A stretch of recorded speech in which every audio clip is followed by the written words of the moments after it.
Hello, Soldotna Montessori families. It's Mr. Duvall with the informational update here just before winter break.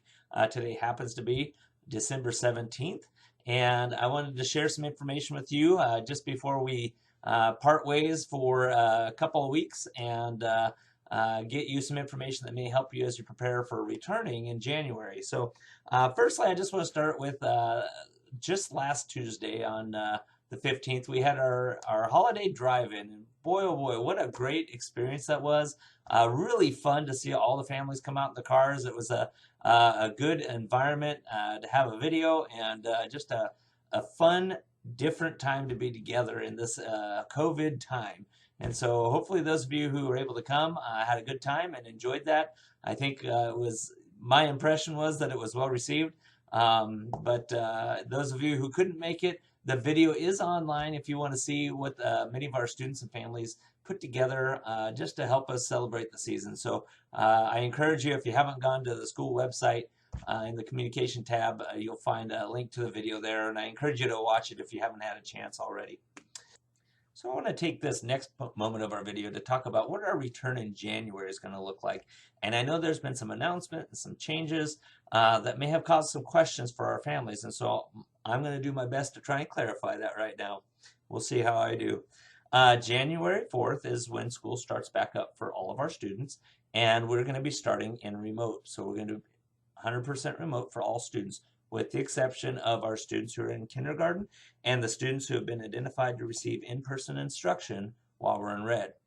On January 19th is when our in-person students can return back to the school in person, according to the district.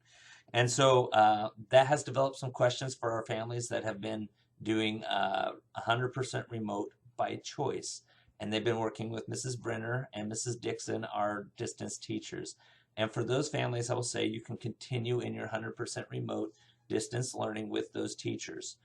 If you're an in-person family and you're thinking, I'd like to stay remote for a little longer, then I'm encouraging you to go to our school website and complete the entry-exit form there and notify us of your intent to change from in-class to 100% remote. And what that will do is it will take you out of the classroom and it'll put you into Mrs. Brenner or Mrs. Dixon's class, and they'll be your teacher while you're at 100% remote because you've chosen to stay 100% remote. If you are in the parent-led model, you can continue on in the parent-led model if you enrolled in it back in the fall.